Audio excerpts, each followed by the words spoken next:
Good evening, everybody, and welcome to Todd Clint's SharePoint Netcast number 147.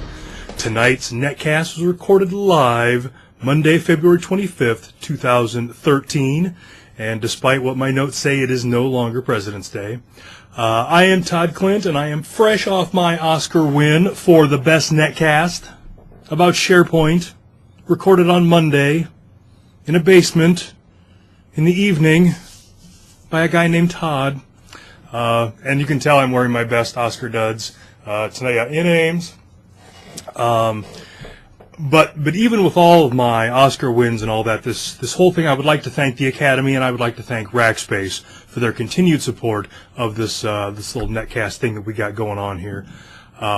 They supply the bandwidth, they supply the flag, and all that. So if you've got any hosting needs, go to Rackspace.com. Last week, Rackspace put out a new offering. We've got these new cloud servers with SharePoint in them and all that stuff. You ought to check it out, Rackspace.com or Rackspace.com/SharePoint.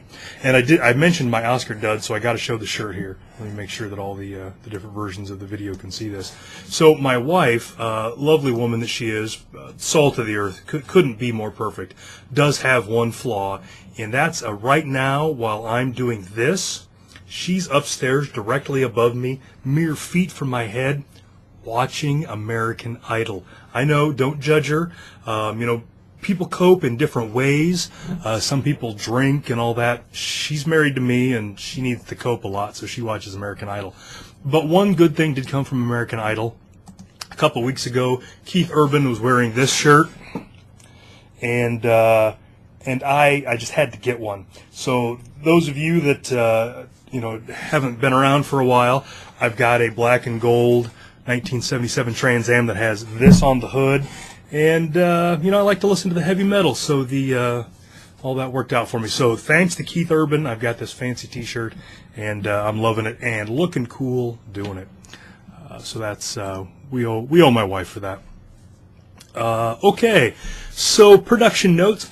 So got some comments last week, and got some independent ones from people who said the sound was a little echoey, and it was. And it wasn't all on the same one. So it looks like the WMV version of this was a little echoey, and the YouTube version is, I upload the WMV version to YouTube, and the YouTube version was echoey also. The WMV version, the MP3 version was not echoey. And the weird thing about that, or not weird, is that that's actually recorded differently. That's recorded with a different program. So I don't know if the program is introducing the echo or what the issue is with that. But I got some feedback that it was a little echoey, and I've gotten that before, so I took some steps to try to help with that a little bit. So you'll notice tonight I've got a backdrop here. It literally is just a sheet that's just dropped behind. Yeah. And so that will help with a couple things. Number one, that will help with the deadening the room so there isn't quite so much echo. Once I get my booming radio voice going, it starts to bounce off the walls a little bit here. And so I've got that. Also, when I went to the New Media Expo last month, they talked about how your background should be dark and you should be bright. And so I kind of went for that. I think my background might be too dark, and I actually got these. This is a navy blue backdrop. I also got a black backdrop, but with the chair being black and the flag being black and my shirt being black, I just looked like a floating head. I had a couple of people testing it, watching I got the floating head comment. So trying the dark blue, probably will get another color just to kind of see what that is, to break up the wall and all that. Looks like I'm going to have to get a larger one too, because on the recording you guys can see the wall over here.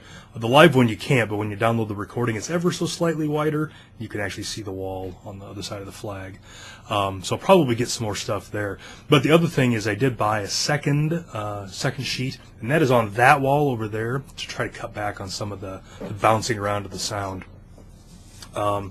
So Jack points out a good thing. Jack's been helping me out a lot with a bunch of these video ideas and stuff. So he's suggesting maybe some different lighting. That's another thing. So right now I'm just using the room lighting. So there's two incandescent can lights I take that back. 2 CFL canned lights up here and 2 more over there. And that's all the lighting that I've got right now. I was reading a web page a week or two ago that Mark Miller sent me, and their suggestion was to kill the room lights and then only use lighting like Jack's talking about. So get some LED lights or something. So I might play with that a little bit, get some lighting. But kind of working on that. Again, that will help the video pop a little better, bring out my eyes, of course, you know, my most striking feature, and then help the audio a little bit, get some of the liveness out of the room. And I forgot to bring myself up on the big screen over here. I got to see how awesome this looks to the rest of y'all. So I got a couple of things that I've been doing with that. So I guess just know, so when I first heard about the echoey thing, somebody shot me an email about it, and that was when I started looking into it. So know that you know, when you send me an email, it does get answered. It does get acted on. That's part of the charm of this little show. So I got the RSS feed out for last week's Netcast pretty early.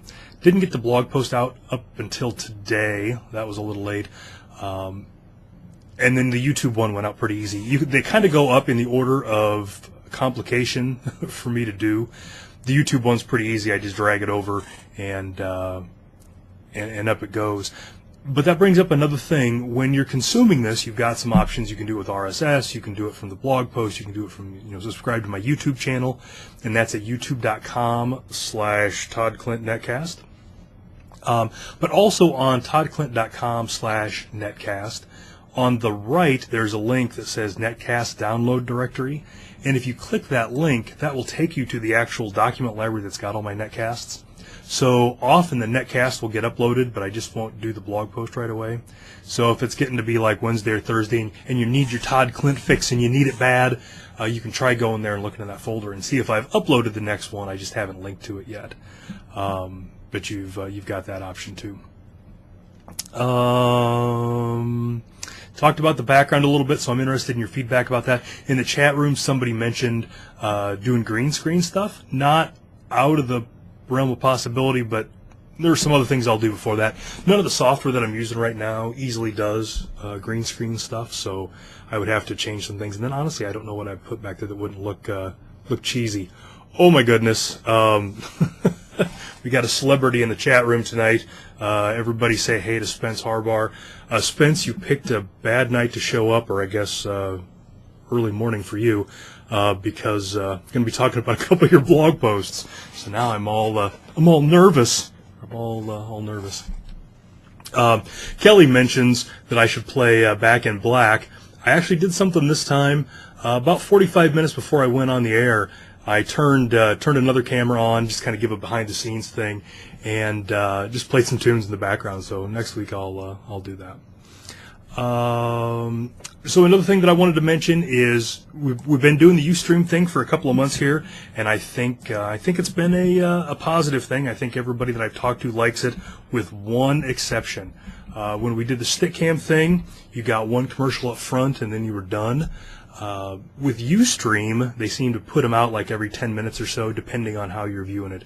If you're viewing it in the web page, or however that goes. So talking to the folks at Rackspace, going to try to buy the commercials out on my end. That's going to likely be a couple $100 a month, and honestly, it's amazing that they even give me a paycheck period. And so asking for another couple $100 a month might be too much. That might get me right over that line where I'm more trouble than I'm worth. But for now, if you go to ustream.tv/premium-membership for $4 a month, you can buy out the commercials on your end, and that's for all of the Ustream shows that you watch for a month.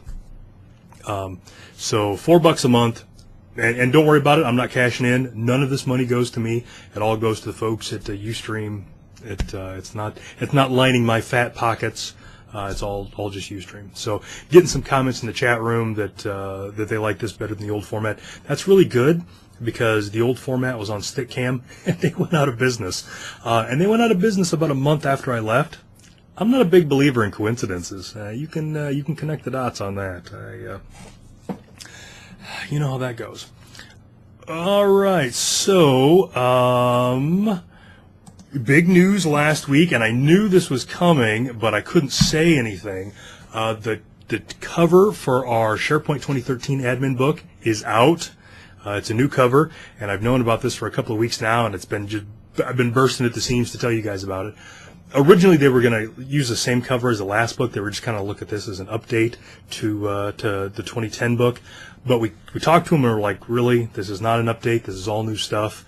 And I was a little surprised because up until that point, I thought, I've been writing all this stuff from scratch, and I could have just done the whole, Control H, replace 2010 with 2013. But turns out, no, we rewrote it from the ground up. And so we got a new cover, and the cover is the cockpit of a plane, and it looks pretty cool. Now, I've had some folks ask me where the idea for the cover came from. I'll be honest, we didn't have, Shane, Steve, or I didn't have any say on that. They did all that. But I can't help but assume that it has there's some veiled reference to clouds in there somewhere. Mark brings up an interesting point. We've had planes, we've had trains. It only makes sense that the next one will be an automobile. And just putting that out there. Yeah, I got a pretty fancy car we could use. So that is out there. When the book will be out, I think they've got an April thing on there. I will tell you that this book has done a terrible job of writing itself. And one of us might not be done with his last chapter yet. I don't think it's important to name names. I don't think it's important to point fingers. But one person hasn't turned in his last chapter yet. But I have it on very good authority that he's really close and that he's working really hard. And he's a good person on the inside. But he just hasn't got his chapter done yet. So, but that's real close. A couple of days tops, I promise. Or he promises. So, but then we'll be good. And most everything else is looking good. So, very excited about that. As always, you'll be able to pre-order that on Amazon. I put the link in the chat room, and you can go to the show notes and get it. Also, you'll be able to buy it for Kindle. And then, if you want a signed copy, an autographed copy by myself, hold off because I'm going to be selling them through my blog. So I've already talked to Wiley, and I'll be able to buy them.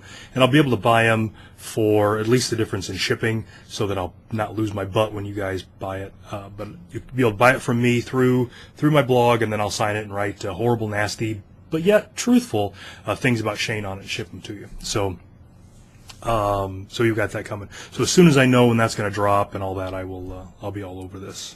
I'll let y'all know. Let's see. So we got a bunch of things in here to talk about. Let's do this one. I was talking to some customers about the Office web apps, and they go by many names, the Office web apps, the OWAs, which kind of bugs me because if you've been around this IT thing for a while, OWA, that was already taken. That was Outlook Web Access. So another thing that the Office web apps are known as is the WACs, the Web Access Components. So if you see those referred to the OWAs or the WACs, they're both out there. But had a customer last week that was talking about, we're planning out their farm, planning out their architecture, because Rackspace put the name architect in my title, so now I can't call it planning or designing. I have to turn it into a verb. It makes me feel a little dirty. Sometimes when I tell people that I'm a SharePoint architect, when I get done, I go up and shower with my clothes on. It's just dirty to the core. But we were talking about the Office web apps, and I'm like, you got to have these. They're the greatest thing ever. And I kind of did a demo, showed them about the search preview and all that kind of crazy stuff. And so then they were asking, how do you make this thing fault tolerant? How do you load balance it? Things like that. And so in the chat room, I linked to a TechNet article, and I actually have a couple of anchors inside of that page to talk about. But basically, this is how you load balance the Office web apps. So you create create an A record in DNS and handle all that, and then there's some things you have to do in PowerShell and all that. But read through those articles. It's pretty straightforward once you take a look at it. And I guess sort of the moral to this story is the Office web apps are free to read. So you can install the Office web apps. Now, they require a separate server, so you've got licensing and hardware costs and all that. But the read functionality of the Office web apps is free. Everybody's licensed for that. If you want to allow people to edit or create new documents, that is licensed. And I believe, and if anybody in the chat room knows better, feel free to correct me, but I believe that is again licensed with the Office Premium client, much like the Office web apps were in 2010. So basically, if you pay for the Office client, then you get the ability to edit and create with the Office web apps in SharePoint. So a couple folks in the chat room were saying Pro and Pro Plus. That could be. I was never really up to speed on that.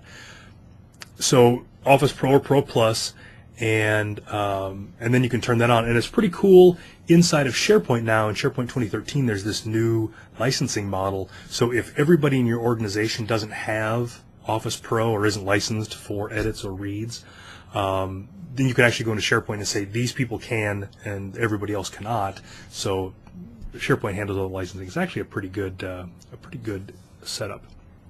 So check that out. If you're running SharePoint 2013, two things that I tell people. Everybody that asks us about setting up a SharePoint 2013 farm, I tell them you need a machine for the Office web apps. You just got to. You're going to hate it if you don't. And you need to have the workflow manager installed somewhere. Now, the Office web apps will kick and scream and not allow you to install them on a SharePoint box, so that's why they need to be on a second box. The workflow manager, or the Azure workflows, or the SharePoint 2013 workflows, they go by many names. Those will install on boxes that already have SharePoint on them. And so for now, until I've seen other information to the contrary, and again, if anybody in the chat room has information otherwise, by all means shout it out. But for smaller farms, for farms where people aren't going to be heavy users of workflow or don't have tens of thousands of users, we've been telling folks to put the workflow manager on one of the app servers for now, because it doesn't seem like it needs too much work. But definitely look into that. But you got to have those two things. So you install SharePoint, but it's not enough. You need the Office web apps. You need the workflow manager, and to really get the full thing. Also, another thing to mention is in SharePoint 2013, Microsoft has made a big shift towards really wanting you to use HTTPS, which is kind of ironic for those of you that have Azure, because last weekend, or Friday, I can't remember which day it was, Azure went down because the SSL cert for Azure expired. Eek. But regardless of that, Microsoft has gone out of their way to kind of make HTTPS the default. They try to make that as easy for you to use as possible. And the communication between your SharePoint server and your Office web app server is over HTTPS. But maybe you don't have HTTPS. Maybe you're all internal. You're not worried about people sniffing the wire and getting passwords and all that kind of stuff. So there is the option for allow HTTP when you configure your WAPI stuff. Even if the Office web apps are on HTTPS, you still need to do the allow HTTP if SharePoint is on HTTP, because they talk back and forth to each other. It's not just a call and response thing. And so if the Office web apps have to talk to SharePoint over HTTP, then you need to do that allow HTTP thing. So that one took me a lot of time to trace down the first time I stumbled across it.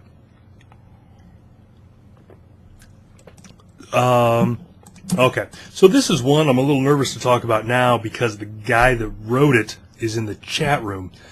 So for those of you who don't know, there's this guy, and his name is Spence Harbar, and he dabbles in SharePoint. He's been there. He's been all over.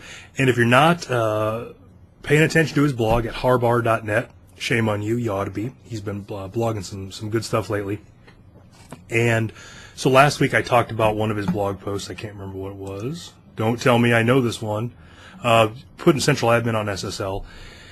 And so he's got a couple of them that have come out in the last week and a half that I kind of wanted to make you guys aware of. So the first one was he talks about this new Active Directory import mode in SharePoint 2013. So harken back with me to the bad old days when dinosaurs ruled the earth and we all lived in caves and we used SharePoint 2007. SharePoint 2007 had a lot of things that were just really annoying about it, but one of the things that it did really well is it imported a lot of users from AD lickety-split. That user profile service in SharePoint 2007 was not too bad.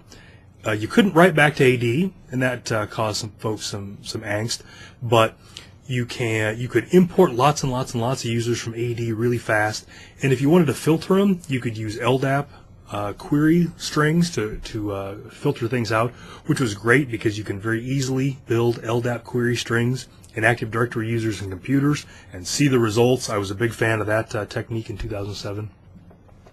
Things were good. And then SharePoint 2010 came along, and it got this huge forefront identity management thing, this lumbering beast, to import all your users and do all kinds of crazy things. But it did a lot of things. And it wasn't very fast. And if you were a big organization with, tens of thousands of users, the time it took to do profile imports could be troublesome. And so then the filtering was really weird. You just had drop downs. You couldn't just freeform stuff. And that and about 14 other things really made people not like FIM in SharePoint 2010. So now with SharePoint 2013 out, for the most part, the user profile service bit hasn't changed. It's still based on FIM. FIM still looks and acts for the most part the same, but they did add one thing back. They added an Active Directory import option that is essentially the SharePoint 2007 import option. So if you don't need to write back to AD and you don't need any of the fancy things that the FIM piece offers, you can choose to do the AD import as opposed to the user profile import. And that's going to be a lot faster. And that's what Spence's blog post is on. So he kind of walks you through how to set that up and then gives kind of some vague, I don't say vague, but general guidance on how much faster it's going to be. So the environment that he tested it in had 23,000 users in Active Directory, 0 groups, but 23,000 users. And I got the dealio right here. I actually had the wrong. So it took 50 minutes to do an import with the FIM one, and it took 34 minutes with the Active Directory import. So that's 68%, 32% faster, 68% of the time that it took to do the import. So, and in his blog post, he talks about how there's not groups, and error groups cause some issues with time and all that. But so people in the chat room are talking about some horror stories. It's like a survivors group over here. Lori's talking about how she knew someone who had 300,000 users and it took 8 days to do a full sync. Mark Chrisman's talking about 180,000 users took just over a day. So in SharePoint 2010, the profile syncs were pretty slow. Now, I would be interested in both of those cases to know what patch level they were at, because I believe starting in February, the patch that came out February of 2012, there were some improvements to the user profile service that greatly sped up that whole process. And the reason that process took so long was because this import-export thing.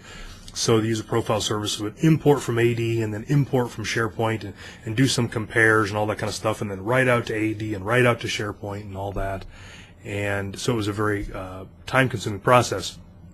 With SharePoint 2007 or the 2013 with the Active Directory import, it just reads. So the user profile service just goes out, streams it in, writes it in, and it's a little quicker. So if you don't need to do any of the fancy FIM stuff, check out Spence's article on how to turn that on and save yourself 32% of your import time. So for Lori, that would have been 2 days instead of 3 days. And Mark, that would have been 2/3 of a day instead of a full day. So there you go.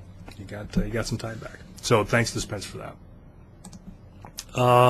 Another one of Spence's blog posts was he was talking about antivirus solutions for SharePoint, or I guess more correctly, antivirus solution for SharePoint. So we all know that you can have antivirus software running on your file system and SharePoint's no different. And so if an infected file gets on C or whatever, that antivirus software will pick it up. But SharePoint also allows you to bolt in antivirus scanning for documents inside of document libraries and uploads and downloads and all that kind of stuff. And that's what this blog post of Spence's is about. So long story short, he talks about how all of the previous vendors that used to write these antivirus plugins for SharePoint don't anymore. And so now there's really only one, and it's a newcomer, and it's a pretty well-respected antivirus company called ESET. And they now have a beta, which will hopefully soon be RTM, version of their SharePoint scanning engine. And just as kind of a refresher, Microsoft has put hooks into SharePoint for antivirus, so there's exposed and central admin settings and how to configure things, but the actual antivirus scanning engines and those kind of things don't exist. And this is the thing that would bolt into that. So a couple things about that, and I probably don't have a very popular or responsible take on this or opinion on this, but for the most part, I don't fool with antivirus software on SharePoint. And I don't fool with it for a couple of reasons. First off is that, we all have baggage from previous relationships, and I am no different. And in the past, SharePoint 2003, I think, I used antivirus software for SharePoint, and it killed my servers, killed them dead, DED dead. It was horrible. And I tried, turning back engines and all that kind of stuff, and it was just it was untenable. Couldn't use SharePoint. And so that was certainly the extreme, but it brings about the point that there is a performance hit that you're going to have for scanning documents, whether you scan them on upload, download, 1 engines, 4 engines, whatever. There is going to be some performance penalty for that, and you just need to decide whether that's important to you in your farm or not. The other thing is, and I heard this phrase somewhere within the last couple of months, and I can't remember where it was, but the phrase was, complexity is the enemy of stability. And so this is another one of those things, just the more things you have bolted in, the more things that can go wrong.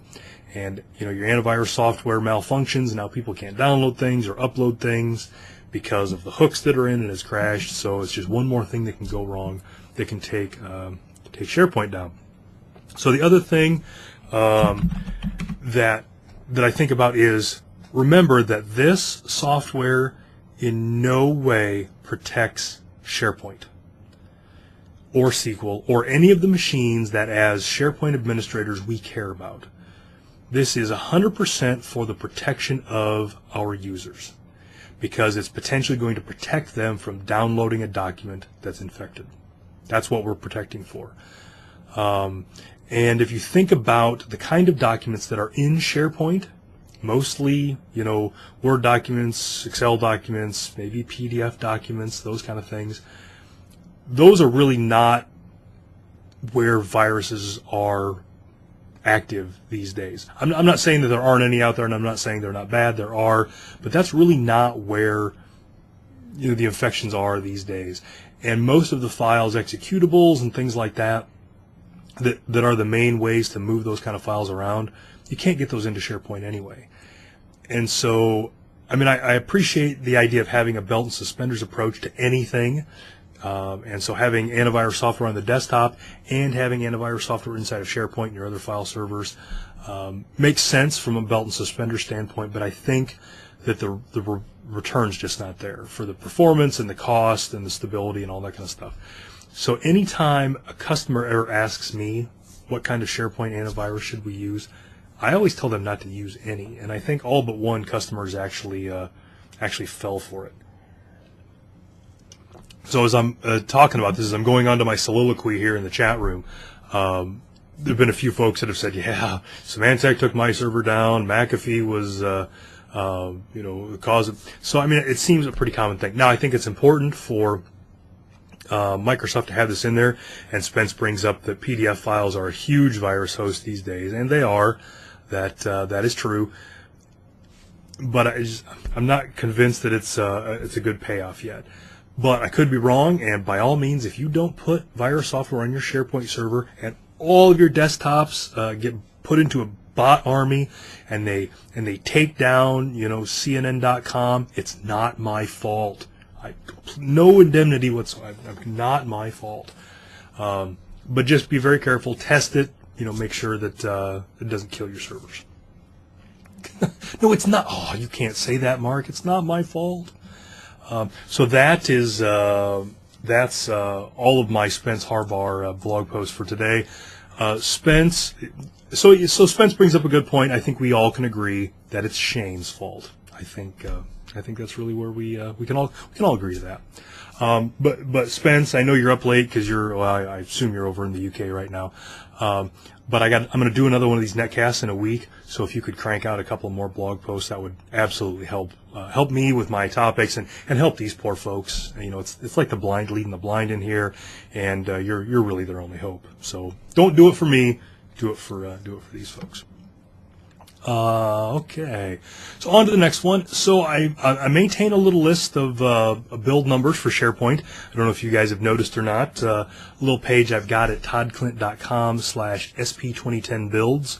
Also toddclint.com/SP2013builds for SharePoint 2013 builds. And one of the things that I added to that list a year or so ago was a page for every patch that comes out, and what's good with it, what's bad with it, all the links and all those kind of things. And over the last however long, you guys have been great about letting me know what things you found. We had just one in the chat room here that I need to remember that Jared mentioned. But I got a comment on my blog about another one, and I haven't read through this yet, so this is hot off the presses, and it might be complete bull. Someone might be punking me. If I click one of these links, it could very well take me to a Rick Astley video. That's how little I've actually looked into this. But this person is talking about the December 2012 CU for SharePoint 2010, and he's saying that he had some workflow issues. And he's got some test farms. He was able to reproduce the issue. It gets some workflows get stuck when they start. And he said that he was able to reproduce it 100% on a February 2012 farm, a February 2013 farm and a December 2012 farm. But he had another farm that was August of 2012. So current version 2 back, August of 2012, and the error does not happen there. And so, again, I've not tried to reproduce this or anything like that, but he is saying if you've got heavy use of workflows, don't put the December 2012 CU on yet. It might cause some workflow things to get stuck. Once I kind of vet this and look at it, I'll update the page. If you're not already, you can follow me on Twitter at SP2010patches. I don't know why I didn't make them the same. I'm an idiot. But if you follow me on Twitter at SP2010patches, when I update any of those pages, I tweet it out. So here's your chance to follow me on that. And then if I am able to confirm this bug with the December 2012 CU, then I'll tweet that out and update my page and sing it from the mountains and all that kind of stuff. So once again, like I always say, don't install these things unless they fix something that you need to have fixed. Also test them in a test environment, test them heavily, all that. Doug in the chat room is saying that I need to get a rabbit and name him Patches. Not a horrible idea. So again, haven't done anything to vet this out, but just keep that in mind. So got a couple of minutes left. I'm running a little over, but what the hell? I've had this on my notes for the last couple of weeks and haven't talked about it. I hope you're all comfortable.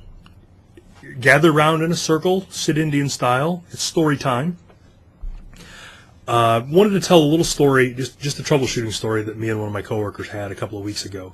Not because the outcome of the troubleshooting is anything that any of you guys are ever going to come up against, but just kind of some troubleshooting techniques that he and I used that helped us get down to where the problem was. Mark has his travel pillow, so he's sitting on that. He's comfortable. Good, Mark. You're going to appreciate that. So we have, I don't know if you guys have heard, I work for this company, Rackspace, and they've got a customer or two that does SharePoint, and one of those customers called up, and they could no longer check out files.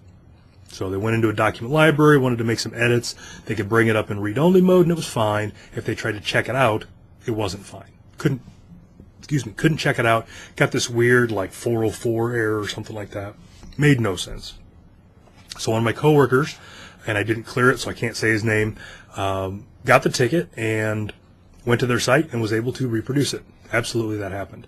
So then he jumped on their server and was poking around and brought the site up on one of their servers, and it worked. He didn't have Office installed. He couldn't do anything once he got the document checked out, but he could check the document out. Went back to his workstation, Internet Explorer, couldn't check the document out. Internet Explorer was the same version. It was 8 dot whatever dot your mama. I forget what it was.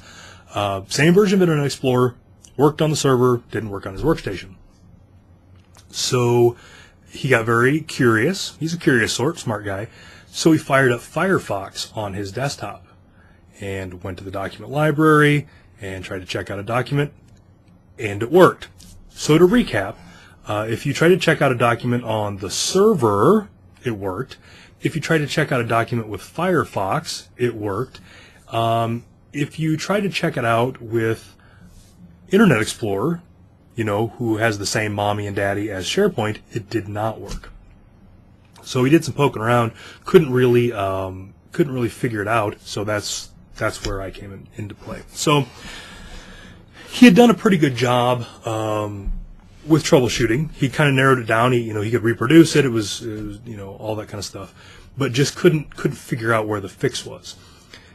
So I went through, double checked all the things that he said, not because I didn't trust him, but because I didn't trust him.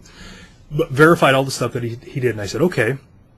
So we went into the farm. We got the farm version, and I said, have you tried this with another farm?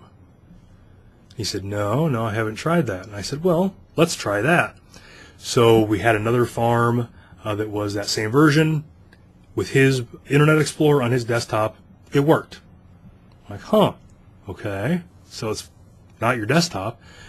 And I said, okay, what about another server? Do you have another server somewhere we can try it with? Jumped on another SharePoint server, went over there, and it worked.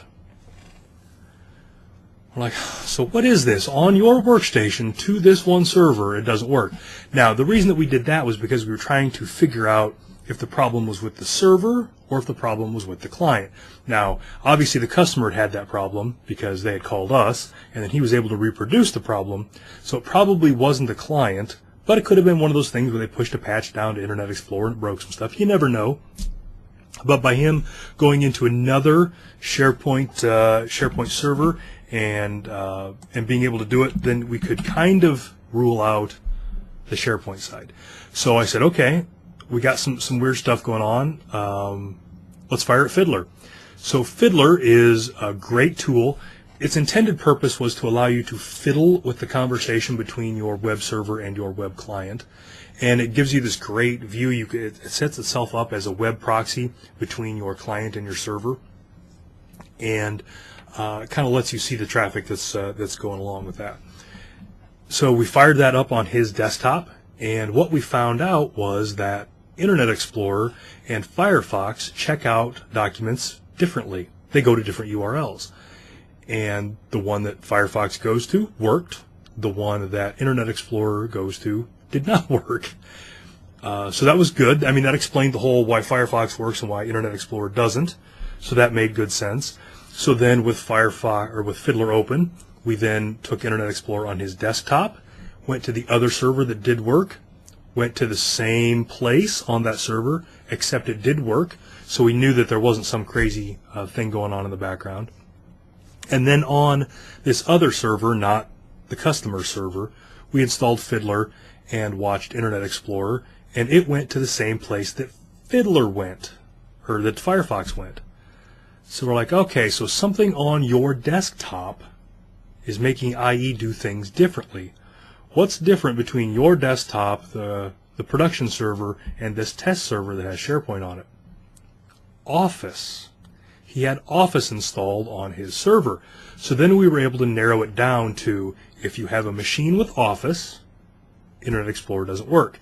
We all know that when you install Office, it plugs in a bunch of stuff. You get this download center and all these kind of crazy things. And so that was why things work differently. So at this point, sad as it is to say, we were probably 2 hours into this right now. And I think it was coming up to lunchtime or something like that. And this is another troubleshooting technique that I'm a big fan of. So I basically told him, I said, okay, we need to take a break for lunch, regroup after lunch, and we'll get this narrowed down. But for now, the customer has a workaround if they really need to get in there, but we'll get this narrowed down. So the next troubleshooting technique that I used was not trying to troubleshoot the problem.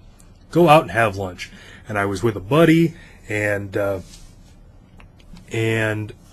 talking about other things, hooray local sports team or whatever, and it occurred to me what was going on, or at least it gave me an idea of what was going on.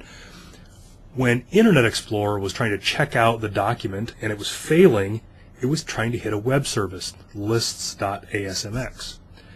When Firefox was doing it was doing it differently. It wasn't hitting that web service. And so I thought, okay, there's something with that. That's the difference. There's this web service has done something. Got back to lunch, told my coworker, what my epiphany was as I was eating pizza with my friend. And so we went and looked, and list.asmx was there. Everything in Internet Explorer looked fine. It all looked good. So I said, okay, let's go to the server. All these files are just on the file system.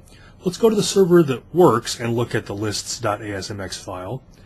And let's go to the server that doesn't work and look at the lists.asmx file and see what's different, because they're just text files. And Lori Gowan in the chat room had to go and steal my big finish. Thanks a lot, Lori Gowan. You are now banned from the chat room. On their production server, they had installed a third-party tool, and that third-party tool had inserted itself into their lists.asmx file. And I never talked to the customer because once we figured that out, it was golden. But I don't know if they uninstalled it or if it ever just didn't work. But but that was the problem. So this third-party tool had injected itself into the lists.asmx file, and that's what had caused the whole thing. And so again, thanks to Lori Gowan for stealing my thunder on that one. But now, so people in the chat room, that's got the most comment of anything. What was it? What was the name? What was the name? I'm not going to give the name. Lori gave the name of the one that did it for her. I'm not going to give the name of the tool. And the reason is because it was a tool that I recognized, and it was a tool that I've seen work in a whole bunch of places. So it's not like every time you install this thing, it breaks SharePoint. But sort of the moral of this story is, number one, use Fiddler when you're troubleshooting if you've got some client-server thing.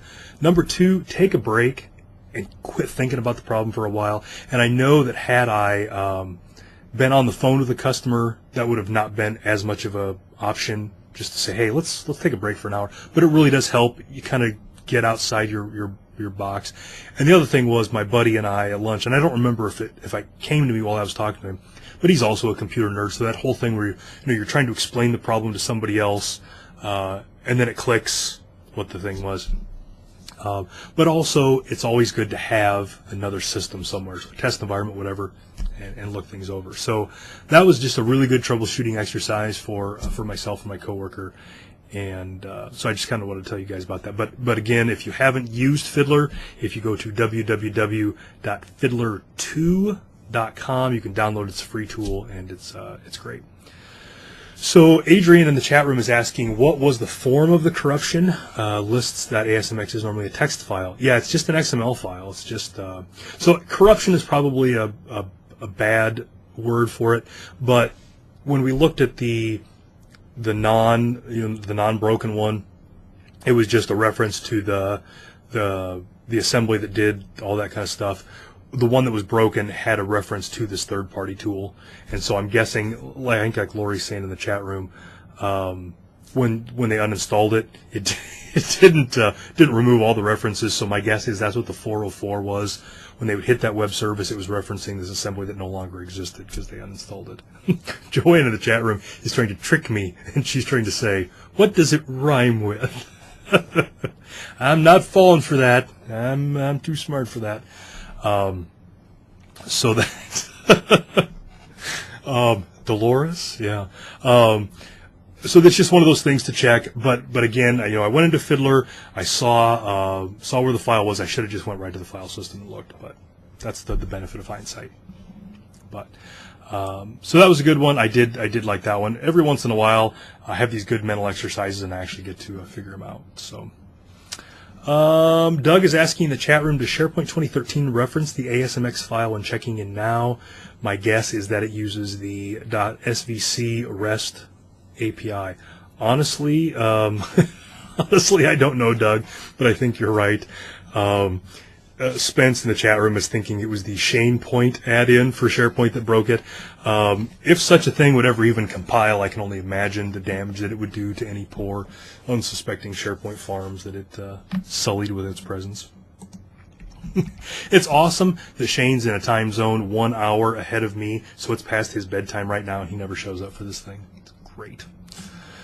All right, so that is most of the technical things that I wanted to talk about tonight.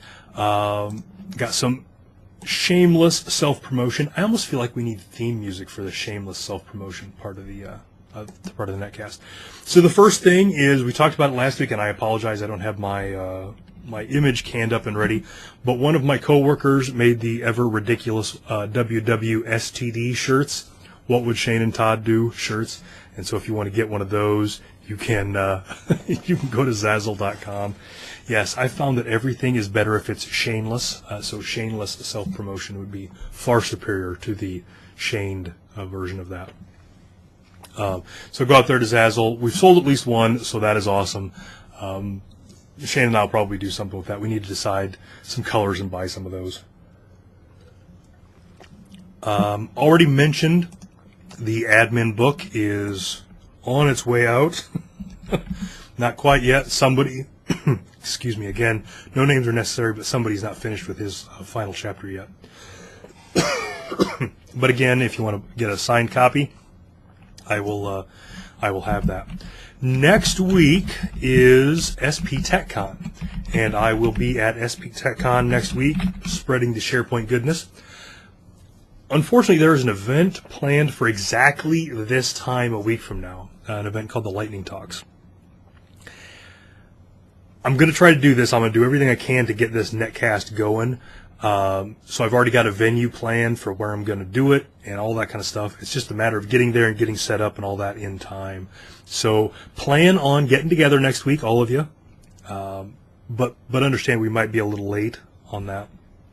So keep an eye out on Twitter or jump in the chat room. I've already got a couple of people delegated to jump in the chat room, people that I'll text or whatever. If Lori's in here, she'll let you know if I'm going to make it or not or what the story is. But I'll try to tweet and all that too. But I'm going to try to be here, do it from the San Francisco office. We did it last year from SP TechCon from the San Francisco office. They got pretty good digs. I used Robert Scoble's desk because he's not going to be there. He's going to be at South by Southwest, so don't tell him. But I emailed him. I'm like, hey, we should go out and have some dinner or something when I'm in town. He's like, I'm going to be at South by Southwest. I'm like, your loss, and I'm using your desk. So we'll try to get that done next week. Also, I don't know from the chat room here how many of you guys are going to be at SP TechCon, but if you are, swing by the Rackspace booth. We're giving away T-shirts. Shane's giving away free lap dances. But just stop by and say, hey, you know, every conference that I go to, I meet new people that suffer through this Netcast week after week. So if you are a Netcast sufferer, come find me at SP TechCon. I'm going to be doing an install session, a couple of admin sessions. Just come up and say, hey, tell me what I can do better. I try to keep it to a short list, 15, 20 suggestions tops. But definitely come find me if you're at SP TechCon. Got the word last week that I will also be speaking at TechEd in New Orleans, and that is the first week of June. So if you're going to be at TechEd in New Orleans, come by. I assume Rackspace will have a booth, all that kind of stuff. And also, I will be speaking at TechEd Europe in Madrid. So if you're European and you're going to be going to TechEd in Madrid, come find me. Again, I don't know. I assume Rackspace will have a booth, but I don't know. They're kind of a different breed over there. But come find me, and we'll definitely hang out. That week, that's the last week of June, or roughly the last week of June. I don't know if I'll do a Netcast that week because 8:30 p.m. now is like sometime Friday morning over there. The time zone stuff messes me up. It's really early in the morning, though. But we'll figure something out. Maybe I'll have Shane sub for me or something. So Adrian's saying 4:30 a.m. You know, I love you guys. You guys are awesome. There's a bunch of you in the chat room. You've been. I don't love you guys enough to stay till 4:30 and do this thing on Tuesday morning. So I'll see if we can find a inferior host to take care of that. So I think that's it. That's all the things that I have to shamelessly self-promote. Thanks, everybody in the chat room. This week was kind of an anomaly in that it doesn't look like anything went wrong. Everything kind of worked out. So next week, again, might be a little late, but in 2 weeks we'll be back here in the basement. As always, you can subscribe to my YouTube channel, youtube.com/ToddClintNetcast. Get the video version there. You can go to toddclint.com/netcast, subscribe to the audio version, the MP3 version, or the audio version, whichever. You know, you can go either way. Or the Windows Media version, or the iPad, iPod, whatever, M4V version. Those are all there. Subscribe to them. Thanks to everybody who submitted stuff that I talked about. And I will see you guys all next week, and hopefully see some of you at SP TechCon. Thanks, everybody, and have a good night.